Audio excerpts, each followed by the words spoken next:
Hey, my fellow listeners. We know you guys love these creepy stories, yet most of you aren't subscribing. Please hit that sub button and join the family. Hit the bell icon so you never miss another video. You'll also be supporting me. Thank you.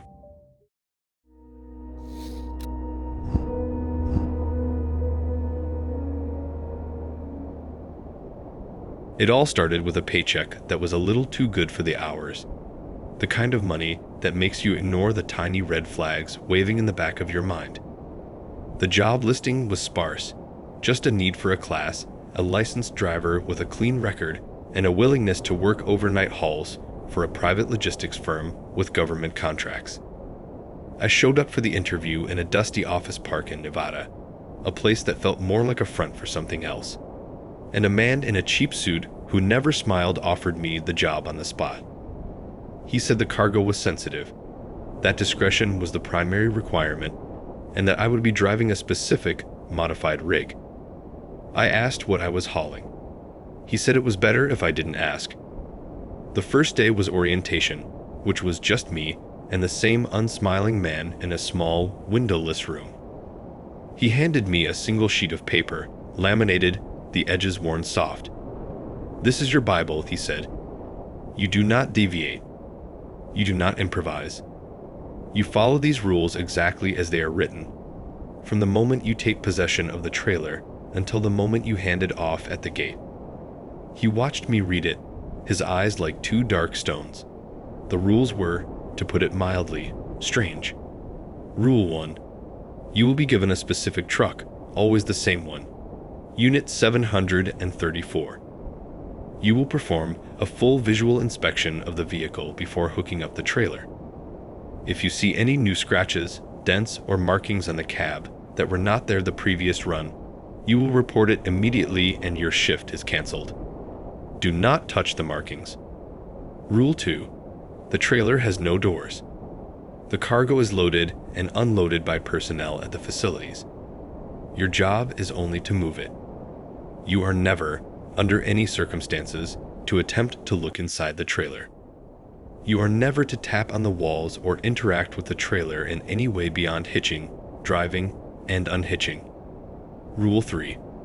Upon starting the engine, you will turn on the seed radio. It must remain on, set to channel 19, for the entire duration of the trip, regardless of any transmissions you may or may not hear. The volume must be set to a level where it is clearly audible over the road noise. Rule 4. You are to take Route 375, the extraterrestrial highway, for the entire journey. No deviations. If a road closure or accident forces a detour, you are to pull over, call the number provided, and wait for instructions. Do not use a GPS. You will memorize the route. Rule 5. You must stop at every single rest area along Route 375. At each stop, you will get out of the cab, walk one full circle around the truck and trailer, and then get back in and continue driving. You do not need to look at the trailer during this walk, but you must complete the circuit. Rule 6. Do not pick up hitchhikers. You will see them, especially near the black mailbox. Ignore them. If a person or animal appears to be in genuine distress on the roadside, you are to note the mile marker and report it. You do not stop.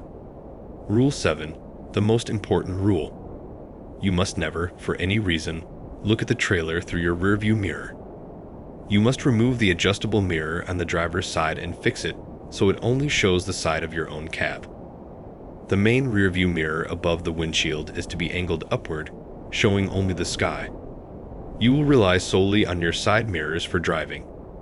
The man waited for me to finish reading. "You understand these are not suggestions," he said. I nodded, a cold knot tightening in my stomach. The money, I reminded myself. It was always about the money. The first run was the most nerve-wracking.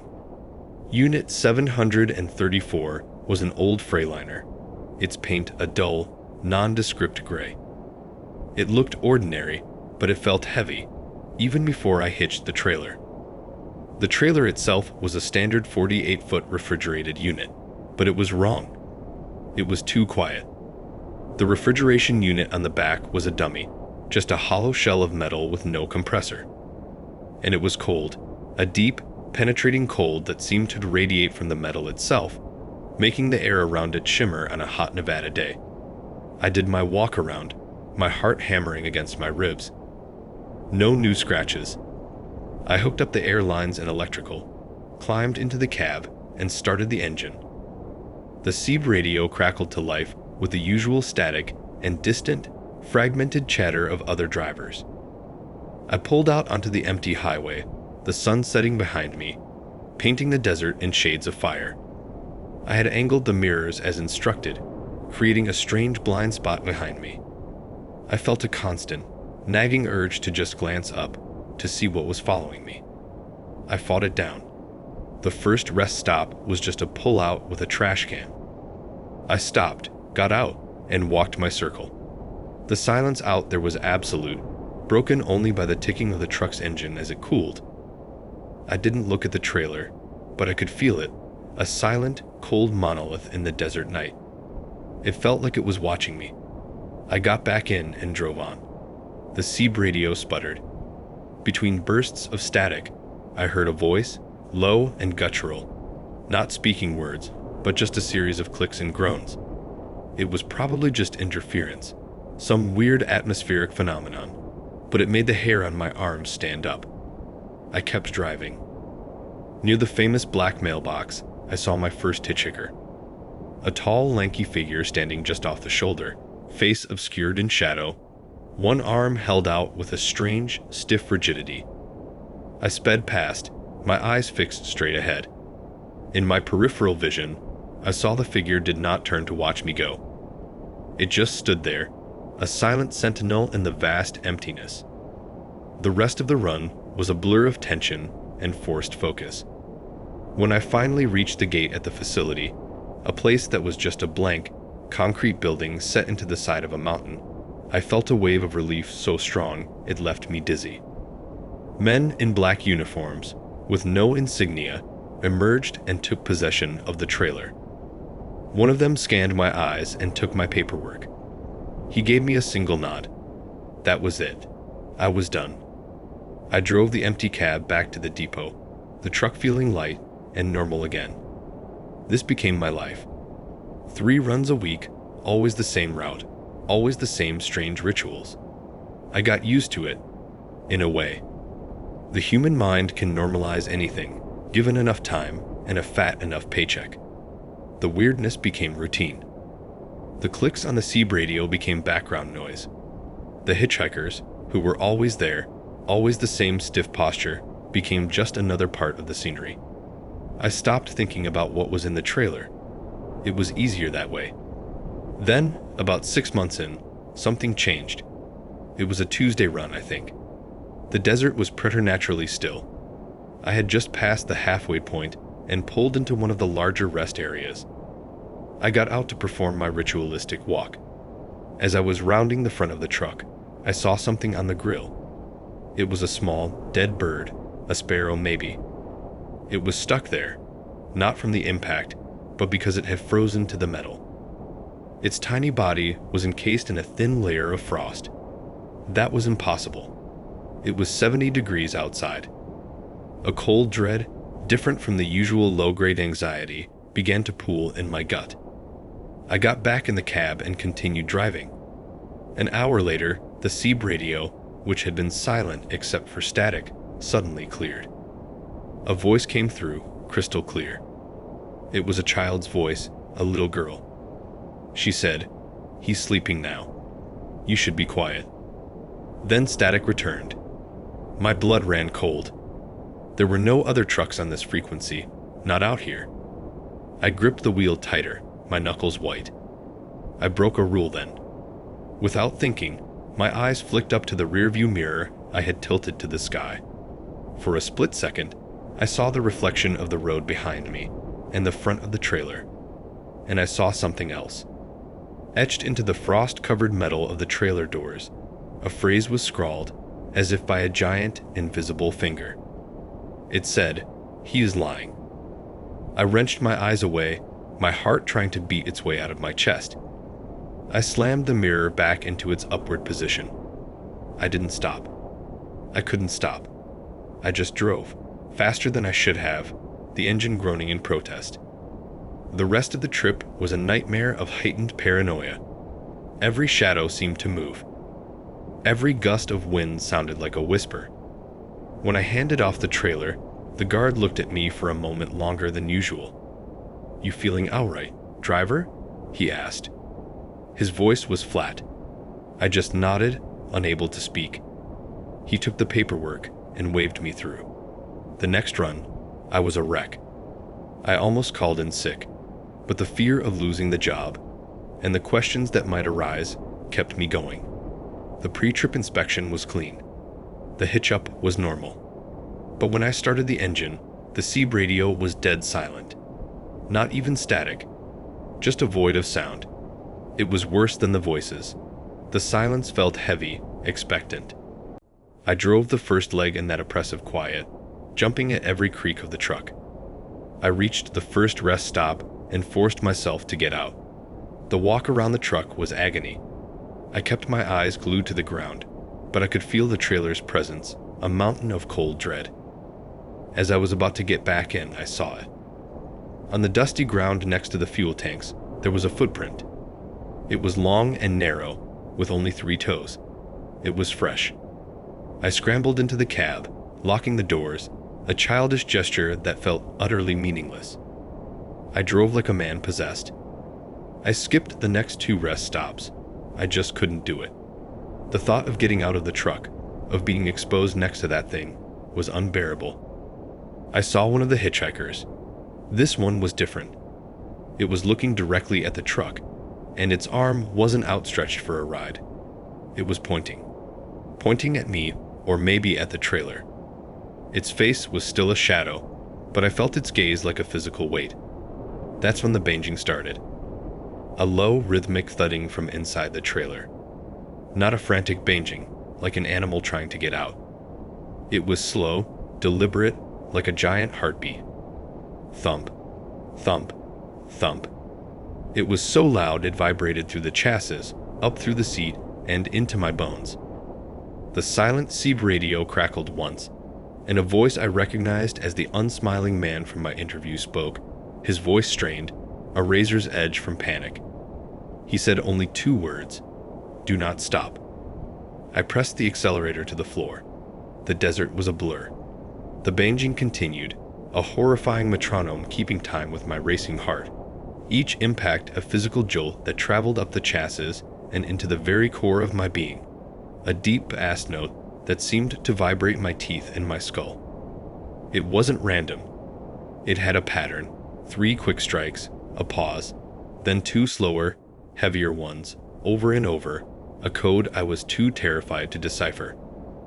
Then, something new layered over the pounding, a sound like scraping metal, long and drawn out, a high-pitched shriek of tortured steel that set my nerves on fire. It was the sound of something massive and unyielding being dragged slowly, deliberately, along the inside of the trailer wall. A sound that suggested unimaginable weight and strength. A sound that made the previous banging seem almost friendly by comparison. I risked a glance in my side mirror, my eyes straining against the darkness, expecting to see the trailer walls bulging, the metal peeling back. But I saw nothing. Just the same old, battered exterior, the dull gray paint absorbing the moonlight. The road behind me was a black ribbon of empty asphalt. It was the normalcy of the view that was the most sickening part, the utter disconnect between what my eyes reported and what my ears and every primal instinct screamed was happening just a few feet behind me. But for a moment, my gaze caught the trailer's shadow on the road, cast long and distorted by the full moon, hanging like a dead eye in the sky. And the shadow was wrong. It wasn't the simple, rectangular block it should have been. Protruding from its underside were a series of thin, jagged appendages, too many of them, moving in a slow, undulating rhythm that had nothing to do with the sway of the truck, like the legs of a vast, insectile creature caught mid-scuttle. I wrenched my eyes back to the road, my breath catching in my throat, a cold sweat plastering my shirt to my back. I was so close to the facility, I could see the distant, sterile glow of its security lights, little pinpricks of salvation on the horizon. I pushed the accelerator deeper, the engine roaring in protest, the speedometer needle climbing into a territory that was reckless for a rig this size on a winding desert highway. And then, as suddenly as it began, it stopped. The banging ceased. The scraping cut off. The silence that crashed down was absolute and somehow more terrifying than the noise. It was a heavy, watchful silence, a predator's silence after the chase. My ears rang in the void left behind. The Seeb radio, which had been a dead void for so long, crackled weakly back to life, but it offered no comfort, just the empty hiss of static, the sound of nothing pretending to be something. I didn't slow down. I roared up to the heavy steel gate of the facility, my tires kicking up a cloud of dust and gravel as I skidded to a halt that was far from graceful. The guards were already there, waiting for me. They weren't their usual, bored, efficient selves. They moved with a sharp, hurried urgency, their faces set in grim masks, their eyes constantly flicking from me to the trailer and back. One of them, a big guy whose name I never knew, yanked my door open before I could even kill the engine. His eyes were wide, the pupils dilated. "Are you hurt?" He barked, his voice tight with a strain I had never heard from any of them before. He wasn't looking at me. Not really. His gaze was scanning the interior of the cab, looking for something, some sign of contamination or breach. I just shook my head, my jaw clenched so tight it ached, unable to form words. My hands were still glued to the steering wheel, my knuckles bone white. He looked past me, at the silent, ominous trailer. Then his eyes snapped back to mine. "You skipped the designated stops," he said. His tone was flat, final. It wasn't a question. It was an accusation. I didn't answer. What could I say? That I was too scared. That the thing in the trailer was clearly awake and very, very active. He would have just stared at me with those flat, stone-like eyes. They swarmed the trailer, not with the usual slow, methodical procedure, but with a frantic, almost desperate energy. They disconnected it from my cab in record time, and one of them drove a specialized forklift to hitch it from the front, towing it away quickly into the gaping maw of the building. The usual guard, the one who always took my paperwork, came back to my window. His face was pale, and a thin sheen of sweat glistened on his forehead under the harsh gate lights. He didn't have my clipboard. He didn't have anything. "You're being reassigned," he said, his voice low, almost a whisper. "Effective immediately. Unit 734 is being taken out of service for maintenance. You will report to the main office for a new assignment." I knew what that meant. The euphemisms were as transparent as glass. I was being fired, or worse, reassigned to some windowless desk job in a basement somewhere. A place where they could keep me quiet and watch me. A place where I would slowly become another unsmiling man in a cheap suit. I just nodded, too numb to care, too drained to feel anything but a hollow, weary relief that it was over. I drove the empty cab back to the depot, the truck feeling unnaturally light and responsive, like a ghost of its former self. The silence in the cab was no longer oppressive, just empty. I parked Unit 734 for what I knew would be the last time, giving its dull gray flank a wide berth as I walked away, half expecting to hear a final, parting thud from its empty trailer. I didn't look back. The next day, I went to the dusty office park.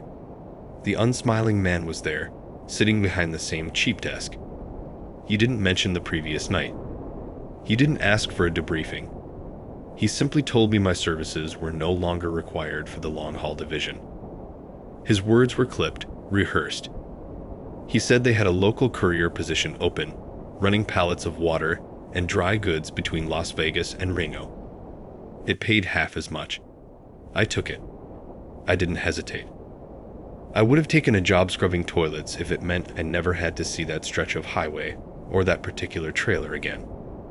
So now I drive a different truck, a bright red Peterbilt that smells like old coffee and diesel. I haul mundane, boring cargo. I listened to Top 40 radio and talked to other drivers on the sieve about football and fuel prices. The days are predictable, the roads are busy, and the nights are filled with the neon glow of the strip, not the deep, consuming darkness of the extraterrestrial highway.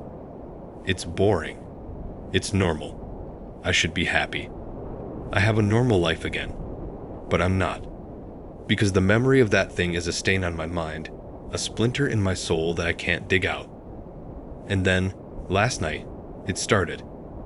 I was backing into a loading dock behind a grocery warehouse in North Las Vegas, the area flooded with the bright, buzzing fluorescence of industrial lights that banished all shadows. It was as normal a situation as you could get. I was looking into my side mirror, guiding the trailer in, watching the reflection of the dock approach. And for a fraction of a second, in the slightly distorted, convex curve of the mirror, I saw the reflection of my new truck's grill. And there, wedged deep in the metal mesh, was a small, dark shape. It was a bird, a sparrow, its body twisted at an unnatural angle, and it was encased in a thick, glittering layer of frost, its tiny beak open in a silent cry. It was impossible. The night was warm, the truck had been running for hours, the grill should have been hot to the touch. A cold knot, one I hadn't felt in months, tightened in my stomach. I told myself it was a coincidence, a trick of the light, a dead bird that had somehow gotten stuck and frozen in some freak occurrence. I tried to push it out of my mind. Then, this morning, I climbed into my cab, the familiar scent of old coffee filling my nostrils. I turned the key, the engine rumbled to life, and I reached for the radio, dialing it to my usual morning music station. A pop song was playing, something upbeat and mindless. And then, the music cut out. Not to static, but to a sudden, profound silence, and in that silence, for just 2, maybe 3 heartbeats, I heard it. A low, rhythmic thudding, the same pattern from that night, 3 quick, 2 slow. And underneath it, a faint, guttural series of clicks, the same language of the void I had heard on the Seab radio a lifetime ago. Then the pop song snapped back, as if nothing had happened. I sat there, my hand frozen on the dial, the cheerful music feeling like a mockery. It wasn't a coincidence. It wasn't in my head. It knows I'm not driving it anymore. It knows I'm out here, hauling my boring cargo on my boring routes, trying to pretend that the world is normal. I think it's bored in its maintenance bay, or wherever they keep it. And I think the game has changed. It's not about following the rules on the extraterrestrial highway anymore. It's found a new way to play. I think it's looking for its old driver, and it's just getting started.